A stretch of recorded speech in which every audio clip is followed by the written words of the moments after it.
Well, hello there, everyone. Thank you for joining us today. My name is Tim Riley. I'm the director and chief curator here at America's National Churchill Museum at Westminster College in Fulton, Missouri. And I'm very pleased that all of you have tuned in to join us for this very special live webcast featuring Katherine Carter.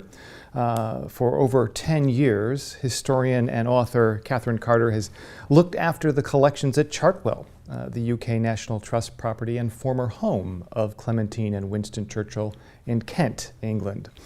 Katherine is an in-demand speaker about Churchill and Chartwell and has appeared widely on national and international broadcast, print, and social media platforms.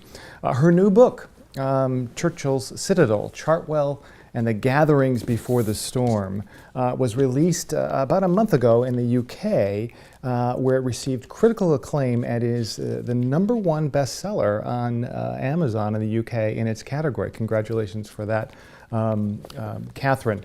It'll be released here in the United States tomorrow, and I'm certain it'll be met with critical acclaim here as well. In 2022, Katherine was inducted into the Association of Churchill Fellows of Westminster College here, and I'm very, very pleased to welcome her back to our webcast series today. Katherine, thank you so much for taking time this evening, your time, to be with us. Oh, my pleasure. As a Churchill Fellow, it is always a pleasure to have an association with America's National Churchill Museum. So thank you for inviting me. Well, let's dive right in. Your new book, Churchill's Citadel, examines Winston Churchill's life in the 1930s, in the years before the Second World War. It was a time when Churchill had no ministerial office and where his direct influence on national and international affairs was diminished. Other historians have written about this time period, including Churchill himself, but you've taken a slightly different approach. Can you tell us a little bit about how the narrative of your new book unfolds and why you've chosen to tell this story in that way? Certainly. So as I'm sure many viewers are aware, Winston Churchill is a very well written about individual. There are a lot of biographies of Winston Churchill. Very few that focus specifically on the 1930s, however. And to me, that is one of the most interesting decades, because there you see Winston Churchill at arguably his most frustrated, at a low ebb in terms of his political power influence, but mounting this campaign against Nazi Germany with ever increasing vigor as the decade wears on. And the thing that I have done that no historian has done before is look at those years through the prism of Chartwell itself. So Winston Churchill's country home in Kent, which I would argue was the second love of his life after Clementine. And for those reasons of the meetings that happened there, having changed the course of history in one way or another, it was with great pleasure that I was able to bring these meetings to light. Because for me, a lot of the time when people talk about Chartwell, it's often as this rural idyll and the inspiration of his paintbrush and the place where he would relax and feed the fish. And that's all true. But there's a whole other side of Chartwell where it was this factory of words, and also where he would collate this extraordinary amount of intelligence and information about Germany's preparations for war away from Westminster, away from prying eyes. So he had this extraordinary luxury of a remote location. He could gather influential individuals and glean the insights he needed to make his campaign against the Nazis. And a campaign he did. You mentioned that it was really one of the low points in his career to date in the 1930s. Let's take our visitors and watchers, and perhaps those unfamiliar with the Churchill story, back to that decade. What happened to Winston Churchill that put him in that context where he was in what he himself described as his political wilderness of sorts? So Winston Churchill had always had a roller coaster of a political career. It wasn't a constant. He had sort of highs and lows from the outset of his time in politics at the very start of the 20th century.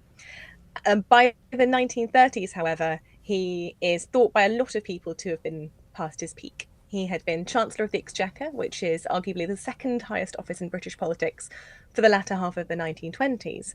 But an election in 1929 saw his party defeated, and then he found himself on the backbenches of Westminster. So at that point, he represents a constituency. He's a member of Parliament, but he isn't influencing policy any longer at that point. And it is during this time that he really retreats into Chartwell for various reasons, one of which is his writing output. He sets the course of writing a multi-volume history of his ancestor, the Duke of Marlborough, his hero. But that ends up being the best part of 1,000,000 words in total. So he really does need Chartwell as the place for this output of words, partly because of the Churchill's finances at that point as well. He lost a considerable amount of money in the Wall Street crash. And that happened when the Churchill's finances were already rather precarious. So he needs to write, and he needs to write quickly to bring in enough money to keep the life that they have, the lifestyle they have, and keep the home they have. But it's in parallel with his writing that he starts to be made aware of what he calls a war mentality in Germany. So you have these two parallel tracks of needing to write as much as possible, as quickly as possible, but also mounting this campaign against Nazi Germany as the decade wears on. And Adolf Hitler becomes Chancellor at the start of 1933. But Churchill's first speech about warning of this war mentality is November 1932, by which point the Nazis are the largest party in the Reichstag, even though Hitler isn't Chancellor. So Churchill has this awareness of the threat of Nazism remarkably early on, and consequently Chartwell almost has this gravitational pull for people who agree with Winston Churchill, who are so grateful to him for being one of the few people sounding the alarm about Nazi Germany. And so individuals are drawn to Churchill's country home to support that campaign. So we're talking, 7, 8 years before the outbreak of the Second World War. Churchill is noticing and seeing on the horizon, as he often did, including what he did here at Westminster College about the Iron Curtain speech. In the Cold War, he's seeing it before it happens. He's seeing the tides shift, and it's incredible that under that strain of trying to write for a living, he jokingly said he lived pen to mouth at the time period, trying to make ends meet.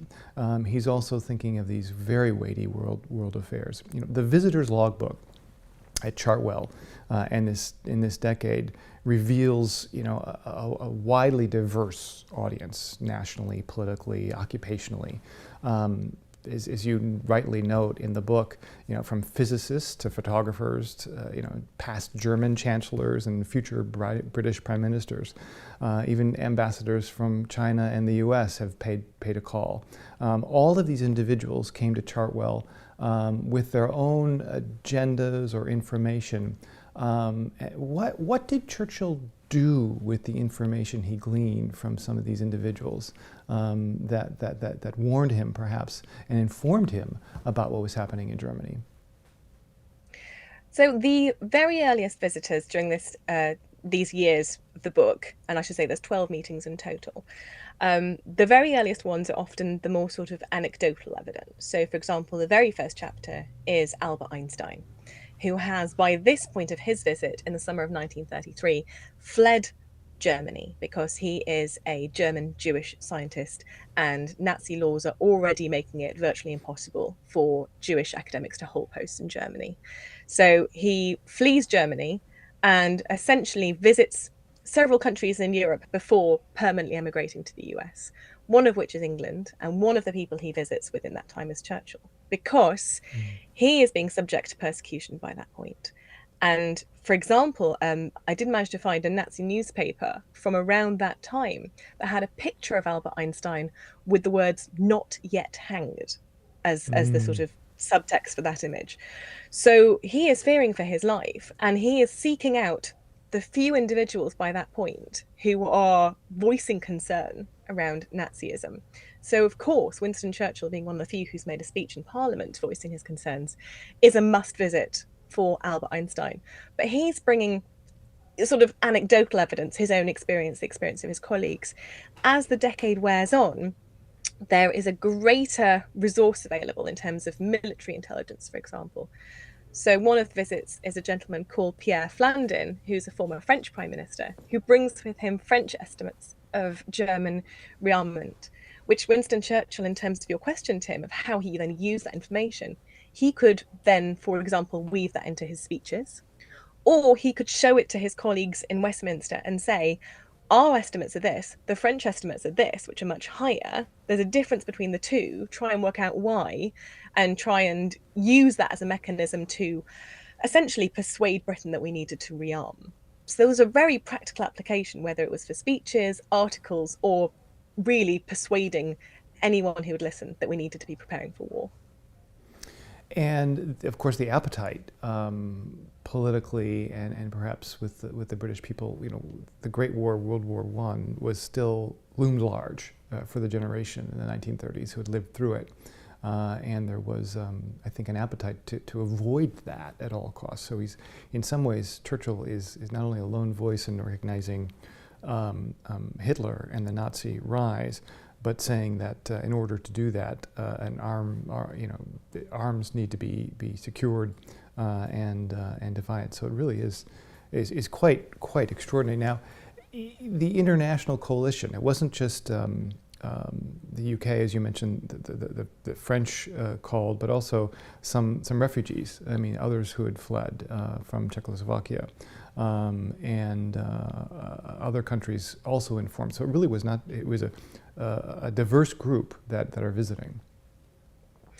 It certainly is. You have individuals who have fled from Germany. So I mentioned Einstein, but another individual who you mentioned earlier, Tim, Heinrich Brüning, who was a chancellor of Germany before Adolf Hitler rose to power. And he still has contacts in Germany, even though he's fled for his own safety. So he meets Churchill several times. You also have the remarkable instance of a gentleman who used to run the Munich Illustrated Press. So he's an editor of a newspaper in Germany, who was arrested as a political prisoner under the Nazis, but managed to be released because he was actually a Hungarian citizen. And there's this remarkable negotiation that happens between the Hungarian ambassador and a rising star of the Nazis at that point, Heinrich Himmler, who was head of the police in Munich at the time. And so he manages to be released from prison, comes to England, sets up a publication called The Picture Post, a very widely read publication, and wants to platform Winston Churchill because he knows the terror of the Nazi regime in Germany and comes here and sees Winston Churchill as one of the few people who is really loudly sounding that alarm. So it's an incredible array of individuals, and but also what is really interesting about the book as well is beyond the really sort of high politics and the diplomacy and the pressure of the geopolitical situation, you also have the story of a house more generally, and its running and its staffing and family life. So, for example, there's a chapter about the abdication crisis. Winston Churchill is dealing with probably the biggest constitutional crisis of the 20th century. At roughly the same time, his daughter is eloping with a man that she doesn't approve of. So you've actually got a really rich tapestry of what is going on in Winston Churchill's life and in his mind at that point in time.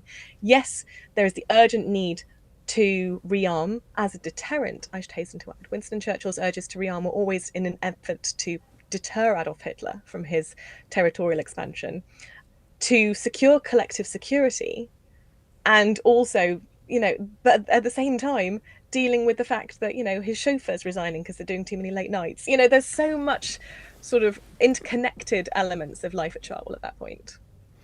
And on that subject, and to expand upon it, these meetings didn't just take place in the study or in the living room. They took place over meals, and conversation flowed. I think the hospitality aspect of a place like Chartwell played into this, did it not? Winston Churchill has a very heightened awareness of the power of dinner table diplomacy. That's the sort of phrase that I used for it. And the amount of thought he put into making his home and his dining table an optimal place for people to want to be. If you were of value to Winston Churchill, he wanted you to want to come back. So he would not only have the finest champagne and beautiful, wonderful cuisine, but even things like the construction of the dining room chairs. I mean, this is someone who, over the course of his life, had 5 children and wrote tens of books and held virtually every great office of state, and yet he is someone who has enough time to write a thesis about the ideal dining room chair, because he doesn't want there to be any reason, chair discomfort potentially being one, where you would want to leave that setting. That is the amount of thought he is putting into making it an optimal environment. And he also uses the outside space as well. The gardens are very frequently referenced by these visitors as place where discussions continued. So the whole of Chartwell is being used as this machine for the very efficient gleaning of insights and information and intelligence from the people coming to Chartwell. Well, it sounds like someone in your role who's literally, for a period, lived at Chartwell, but certainly lived with Chartwell for over a decade. You're extremely well qualified to not only tell us about this, but from personal experience, you can describe this, which I think is another thing that sets this book apart, is because you have your personal passion for the place comes through with every page. So kudos to you for allowing us to see Chartwell through your eyes. Which leads me to a question. When you were doing research for this, did you consult archives at Chartwell? Where did you find the information? Especially some of this information hasn't come out really before. Where was the treasure trove of information hiding? It was a very wide array of sources. So I should say that the writing of the book has actually been a spare time endeavour. So it's been my evenings, weekends and annual leave for 4 years in total. So a real labour of love. And in terms of the archives accessed, it varied hugely from internationally available resources. So for example, the Kennedy's visit, Joe and Rose Kennedy, their papers were largely in the Harvard no, sorry, not the Harvard. No, they were at the Kennedy Presidential Library. Brunings were at the Harvard Archives.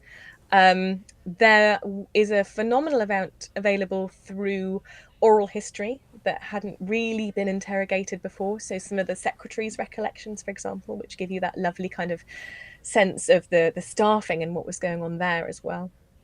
I think one of my favorites, though, is that I managed to, through essentially online stalking, find the last surviving pre-war resident of the Chartwell estate. And I'm so delighted to have met her. A lady called Gwen, who is 96 now. She was the head gardener's daughter, and she was born on the estate in 1928 and lived there until she was 16. And so in some instances, there are actually people who were there at the time who can offer their memories of things like, what the staff Christmas parties were like at Chartwell and that sort of thing. So it is this very extraordinary array of, very formal traditional archives, but in some instances, being able to ask, which I feel truly honoured to have been able to do. Well, like Churchill planning a dinner party, it sounds like you've left no stone unturned in your research, which I think is good for all of us. Tell us a little bit about the reaction to the book in the UK, particularly in a world today that seems to be somewhat divisive, and we're looking ahead at other looming threats of possibly another war in Europe, which is some are claiming may happen. How has your look at the past helped to inform those in the present as we think about what's looming next? I think what I've tried to do with the writing of this book is be very anchored in primary sources. So I've not let other historians' interpretations of that period influence me too much. It's mainly the individuals who are there. And for that reason, the way it's written does have a sort of sense of immediacy to it. It doesn't feel like you're sort of looking back through the lens of history. It feels like you're sort of reading about what people are going through at the time. And for that reason, in terms of public reception, first of all, it's being, given lots of praise for being very well researched and very balanced, actually, very fair about what life was like at Chartwell at that point. But in terms of modern day application, in fact, application at any point in history, possibly in the future as well, it does serve as a cautionary tale, if you will. And I think the wilderness years will always serve as a cautionary tale of what happens when individuals who have power, whether on a sort of national geopolitical scale or even more sort of, micro than that, but if individuals have power and that remains unchecked, then that desire for additional power will likely grow. So I think that the lessons from it are largely about how to see that trend coming and when to intervene. And when to intervene. And for Churchill in the 1930s, he knew he had to intervene, but his power and influence was diminished. He did make speeches, clearly, in Parliament when could, or radio broadcasts. But his relationship with the media and broadcast was not always smooth. Can you tell us a little bit about the vehicles that Churchill used or didn't use, as the case may be, to get the word out about what was happening in Nazi Germany? Yes, so his primary mechanism, other than speeches given in the House of Commons and coverage of said speeches, was largely articles written for newspapers. It didn't tend to be broadcast media so much, because there were a number of instances over that decade where there were broadcasters who, for various reasons, didn't want to give him a platform. But his articles were the vehicle by which he had complete control of the wording. And because he was a hugely successful writer, I mean, this is someone who later won the Nobel Prize in Literature. This is someone who can write very well and is a popular writer. So his articles in a wide variety of newspapers, it wasn't just one that he had as a go-to, he had quite a few, and international papers as well in some instances. They were a mechanism by which he could reach the masses. But as the decade wears on, and he is proved right on so many instances regarding the ambitions of territorial expansion of the Nazis, he is given more platforms.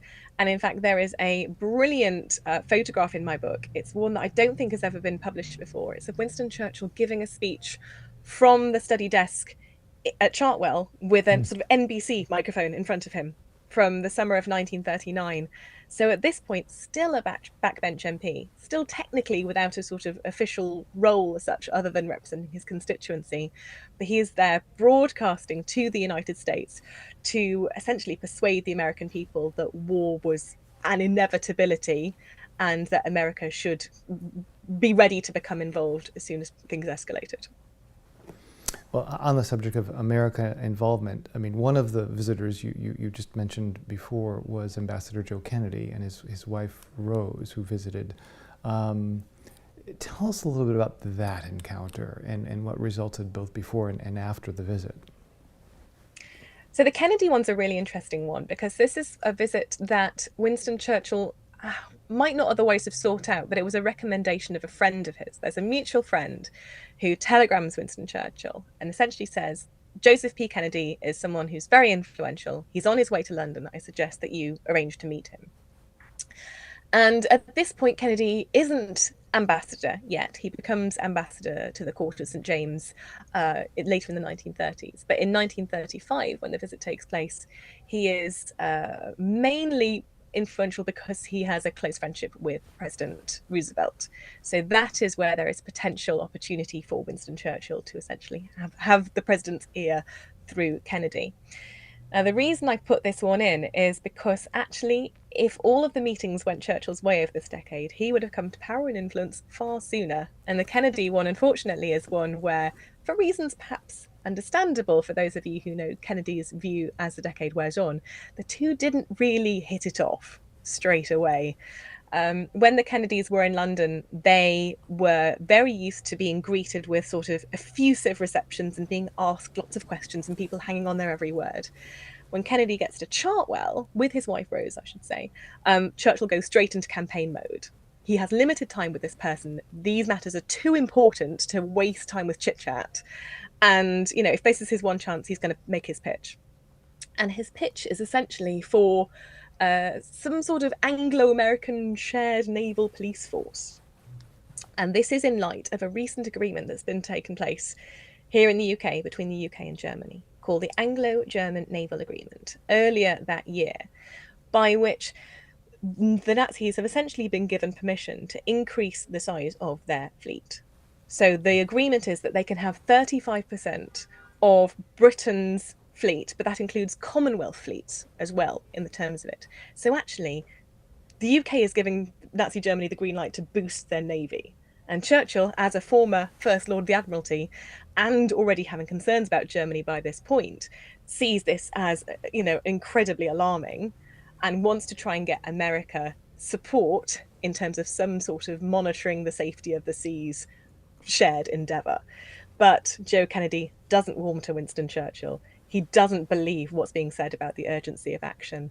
And unfortunately, that relationship sours pretty quickly.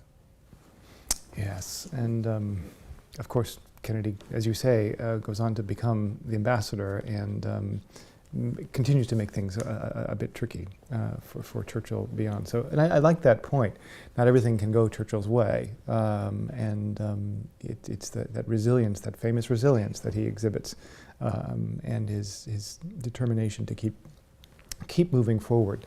Now Churchill also had other, residences. I mean, he had a place in London, where he was right actually in the shadow of Westminster at Morpeth Mansions. But people came to the country. They made the distance. I find that it's not. It takes a little bit of effort to get to Chartwell, but people did it. I can see how the appeal for Churchill to have these visitors there, but aside from the repeat visitors, and you mentioned the wining and dining and the champagnes, they want to come back. But for the first time, what drives someone to make the trip to Chartwell for the first time? Well, firstly, Chartwell is known to be a beautiful place. Winston Churchill is this sort of bon vivant, excellent company. You're going to get great food and champagne. It's, to be a fly on the wall for those dinners would have been an absolutely wonderful thing. So it is known to be, an inviting place to go. And Churchill is such a fascinating and charismatic, figure that people want to be in his presence. And if he is at Chartwell a lot for his writing, then if you want to see Churchill, you go to him there. You're absolutely right that he did have the Morpeth Mansions address as well. But the unique thing about Chartwell is if you want to see Winston Churchill and you really don't want it to be known that you were seeing Winston Churchill, you would go to Chartwell. And for that reason, actually, Chartwell's visitors book, though a phenomenal record of individuals who came to Chartwell, actually, a lot of the people who quickly came in for a few hours for a relatively sort of transactional dialogue of passing on information or whatever it may be, weren't documented in the visitors book. So actually part of what I've been wanting to do is really sort of flesh out those gaps of who was kind of coming below the radar. And one individual who came very much covertly was an individual called Ewald von Kleistmengen, who was essentially a representative of a number of dissident German generals who wanted to overthrow Adolf Hitler.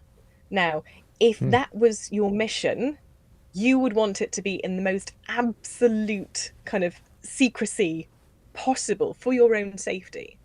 And so he comes to England in the hope of meeting various individuals who would then put in writing that if Nazi Germany were to invade Czechoslovakia, that there would be a declaration of war from Britain.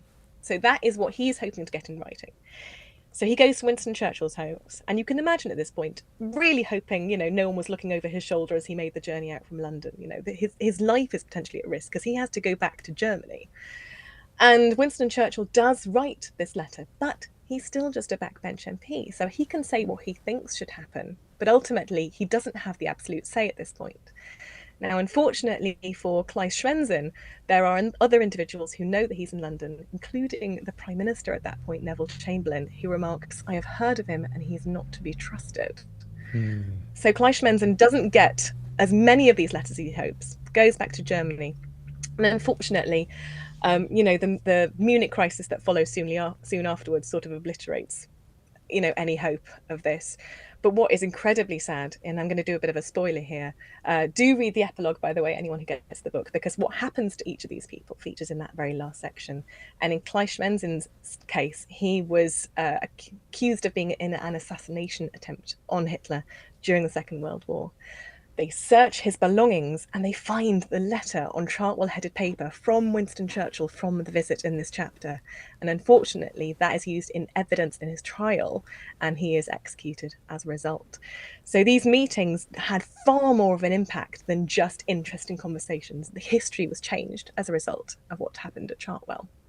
It was life and death on so many levels, wasn't it? It was. Yes. There's been some discussion, with historians about the access to information that Winston Churchill received as a member of government, but also actually a backbencher, not in ministerial power, about the British war plans and British war machines or lack thereof versus the German buildup. Were there instances where Churchill received information from other MPs or others in power that he would have not had access to or should not have access to by the nature of his power? Can you talk a little bit about, what was he getting inside information? There were individuals who were bringing information at their own risks. They were risking their careers in some instances. In the case of some of the ones from internationally, as I mentioned, risking their lives as well. Because those individuals who had access to records about Germany's preparations for war were terrified, especially around the time of, appeasement. How could we possibly be making these concessions to Nazi Germany, given the terror that was being inflicted on their own people, given this territorial expansion that was taking place? So there were a number of incredibly brave individuals who saw Winston Churchill as really the figurehead for the campaign against Nazi Germany, and as a result, brought him intelligence that they had access to. And there was reportedly a system by which a friend of Winston Churchill's called Professor Lindemann, who was a professor at the University of Oxford, would in some instances take these papers, and essentially a rudimentary form of photocopying took place at his lab in Oxford, and bring them back. And there was another individual called Desmond Morton, who was in industrial intelligence, who could often help Winston Churchill sort of deciphering some of these records and extrapolate the sort of real world application of what these numbers all meant. So there was a community, a very small community of people who were helping Winston Churchill with this, either bringing information, helping him decipher it, or helping record it.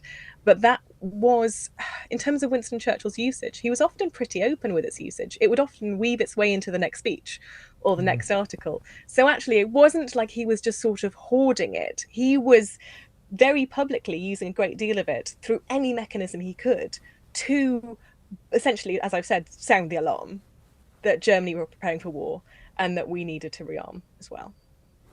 That's and politically, what did this do to him? I mean, were there others in his party or others to saying, where is he getting this information, and how, what is Winston Churchill doing? What was the reaction within the establishment in the government to Churchill sounding the alarm? It was a combination of different reactions, depending at what point you are in the 1930s. That's the thing. If you are at the very tail end of the 1930s, by that point, general consensus is that, it's very apparent what is coming, especially by the time of, the German troops invading Czechoslovakia. By that point, there's no denying it really anymore. But earlier in the decade, the tricky thing is for Winston Churchill at this point is there are several instances where he makes the wrong call about which side of history to be on. So I mentioned the abdication crisis earlier. That was one. And there were a number of instances where his political judgment was called into question. So, for example, when he is bringing French military estimates to his, colleagues in Westminster and saying, look how much the French think the Germans are rearming, they just sort of laugh it off and go, well, our numbers say something completely different. And gosh, God knows how Winston Churchill got this, but our number is reliable, and, who's listening to Winston Churchill anymore? So there would have been a huge amount of frustration on Winston Churchill's part at this point as well, that, it must have felt like he was sort of, banging his head against a brick wall. And it really was, as the years moved on, and you have German troops re-entering the Rhineland, the Anschluss with Austria, the Munich crisis, it sort of feels like a snowball rolling down a hill as the decade wears on, until by the end of the decade, it is, as I said, undeniable. But it is thanks to these meetings and the fact that Winston Churchill had been mounting this campaign for so long that Winston Churchill was in the position of knowledge and authority to be brought back into the government in September 1939, when Britain declared war on Germany, and in due course be appointed Prime Minister in 1940, because of course there wasn't an election in 1940, he was appointed. But the fact that that transition could happen as seamlessly as it did is because of the work he'd been doing from Chartwell, which, as I said, put him in a position of knowledge that was undeniable. One of the party faithful to a point was future stars was Harold Macmillan, another future prime minister, who visits and realizes and has some sympathy for Churchill's position. By the way, a side note for you personally, I was looking it up today. Harold Macmillan, like you, is a Churchill Fellow of Westminster College, so you have that in common with the former PM. But tell us a little bit about that visit, because that was also an incredibly that was beginning to see the tide turn within Churchill's own party. Yes, for me, the Harold Macmillan visit is a really interesting one because he had, though been sort of, if not really effusively pro-Churchill, sort of broadly pro-Churchill at the start of the 1930s. But Winston Churchill had this very close inner circle, one of whom was a gentleman called Bob Boothby. Now, unfortunately for Harold Macmillan, Bob Boothby was a very close friend of Harold Macmillan's wife, in a way where they sort of had a, very open relationship affair, which you could imagine being a very difficult thing for Harold Macmillan to endure. And I understand that Harold Macmillan refused to grant a divorce, so you end up with all three of them being completely miserable. But because Bob Boothby is so loyal to Winston Churchill and essentially, almost by his side throughout the decade, Harold Macmillan, perhaps understandably, keeps his distance from Team Churchill at that point. So it really does say something that events had escalated to the point they had by the spring of 1939, that even with that phenomenally good reason to want to stay away, actually Harold Macmillan decides that, the greater good is to be supporting Winston Churchill, to be, voting with him in the House of Commons, to be, providing support and information and whatever he could at that point. So I think, to me, that Harold Macmillan's is an extraordinary example of overcoming very understandable personal reasons for not being an ally of Winston Churchill's, but the sort of geopolitical situation having reached a point where his conscience couldn't keep him distant from Churchill any longer. That's fascinating to hear. Let me remind those of you tuning in, if you have some questions, we will be taking them and I'll be passing them along to Katherine. Please just input them in the YouTube chat, please, and we'll take a look and we'll pass them along. And one of the questions I had, though, Katherine, is who did you leave out? If you could write another chapter, who would it be?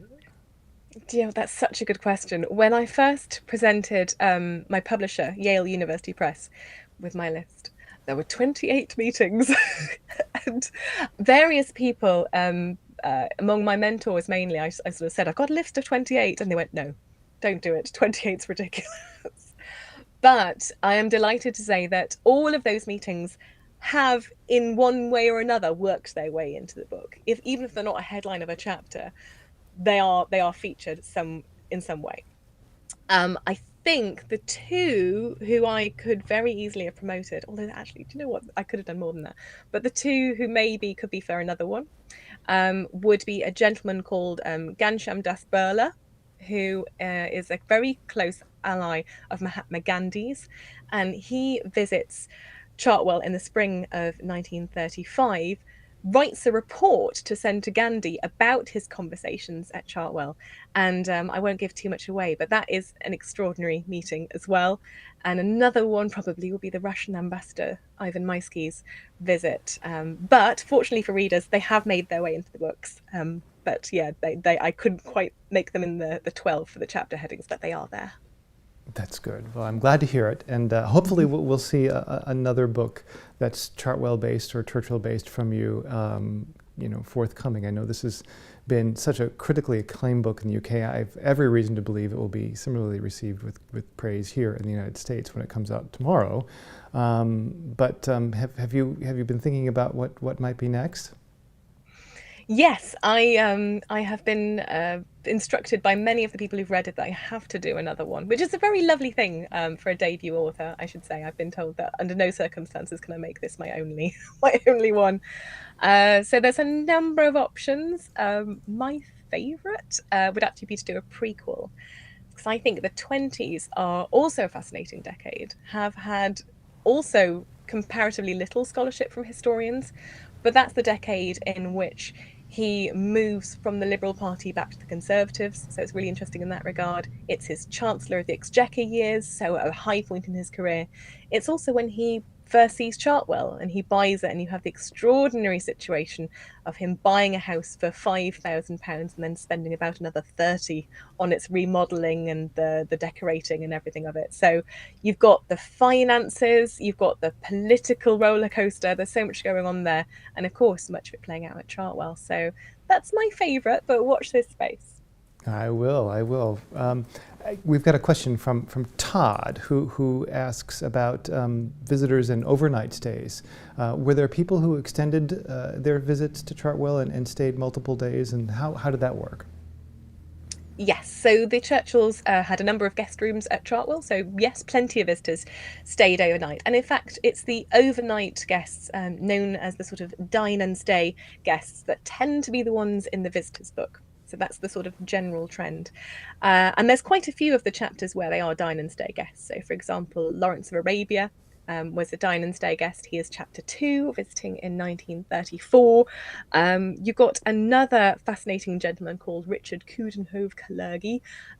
He is someone who had intended to come to the afternoon, but him and Winston Churchill were getting on so brilliantly that Churchill then invited him to stay over. So sometimes the plans would change depending on how successful the meeting was going.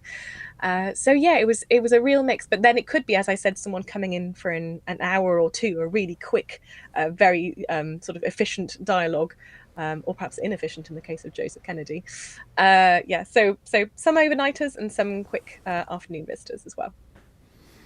Another question's come up here. Are there plans for you to talk about your book in the United States? And you've been kind enough to do that this year on the eve of its release, and we appreciate it. But are you planning to come over and give some talks about the book here? I am indeed, and in fact I'm flying to the US on Thursday, so I will be there for most of November, but I'll be coming back to the UK before Thanksgiving and before the 150th anniversary of Sir Winston Churchill's birth, which is at the end of November, so there's a lot going on over here for that. But for most of November I will be in the United States, largely in the northeast sort of the US. But actually, for anyone who's on Twitter, I am on there, and the link in my profile has a list of the engagements in the US where there are still tickets. So worth a peek there if you're interested. Good. I'm sure we'll all tune in eagerly and follow. You mentioned the 150th anniversary of Churchill's birth, which is November 30th, and this has really been a year-long commemoration of examining Churchill's leadership, his legacy, not only in the past but also today. And I know that we've done programs here. This program, in part, is part of that. What has been going on at Chartwell to honor this sesquicentennial? So it's been a really busy year for Chartwell, because not only is it the 150th, which is of course a real milestone, but it's also 100 years since the Churchills moved in to Chartwell. So and combined with the 80th anniversary of D-Day, it's been a very, very busy year for Chartwell.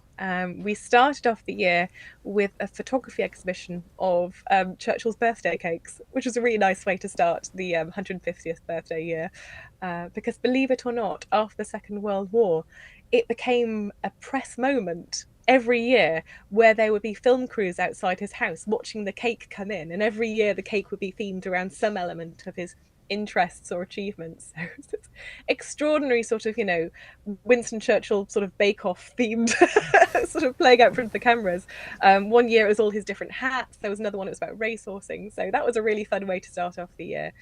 And then generally we've been weaving into our displays about, objects and gifts in our collection, sort of spotlighting them and changing some of our displays around. And then for the anniversary itself, it's an interesting one because we are in our Christmas opening, guys, by that point on the 30th of November. So I had to think hard about where the sort of Venn diagram overlap was between birthdays and Christmas, and I decided Champagne was where that overlap lay. So we're doing Churchill's Champagne Christmas, and it's all very celebratory and wonderful. So that's what will be in place on the day itself. That's good. A couple other questions in our time that remains. Susie asks, did the family dine with Winston Churchill? So was it just Churchill himself, or did Clementine or some of the children join? Yes. Oh, yes. It was very much a family affair. Not in every instance, because sometimes Clementine would be away. You know, the older children were largely sort of living their lives up in London, particularly by the latter years of the decade. But there certainly were instances where the family were there. There's one brilliant visitor called Sheila Grant Duff, who was a distant relative of Clementine's, who was a foreign correspondent, sort of specialising in Czechoslovakia at just the right moment in the 1930s, where that was of particular importance and interest to Winston Churchill. But she was the same age as the sort of middle of the Churchill children, and therefore became a really sort of lovely older cousin type figure to Mary. So Mary would always kind of seek out Sheila whenever she visited, and wrote in her memoirs how much she appreciated, having that friendship at that point in time. So the family, in some instances were very much there. In some instances, it was sort of one-to-ones with Winston and Churchill and that individual. So a whole spectrum of options, depending on which meeting you're looking at.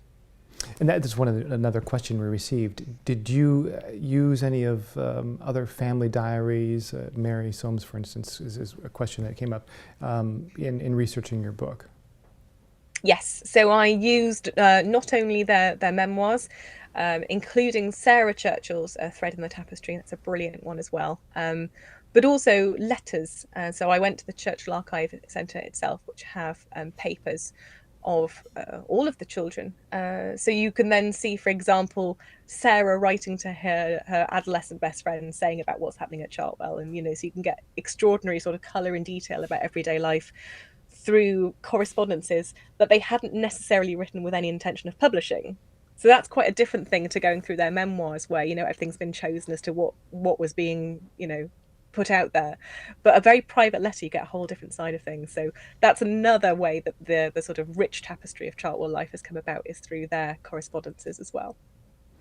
Well, and one last question from someone who's tuning in. Myra says, Katherine, to the audience, this book is obviously a labor of love for you. And she asks, if you could have stayed at Chartwell during that period, which guest would you like to have sitting next to you at dinner? Oh, do you know what? That's a really good question. And to be honest, when I was writing the book, every single chapter, I thought to myself, this is my favourite one. And then the next one, oh no, this is my favourite one. And so all 12 have had my heart at some point. But I think, looking at that list, it would be hard to beat Dinner with Albert Einstein. That... I think, even not just amongst these visitors, amongst kind of the history of mankind, I think that he would probably be up there in terms of interesting dinner companions. So if I had to pick one, I'd pick him. But actually, every single one of them is fascinating in their own way. So I really look forward to hearing what everyone thinks about it upon its release tomorrow. Well, we all look forward to sharing your work with the U.S. audience here. And I thank you again, Katherine, for spending time with us on Churchill Citadel Eve, as I'm fond of calling it here in the States, as the book comes out tomorrow.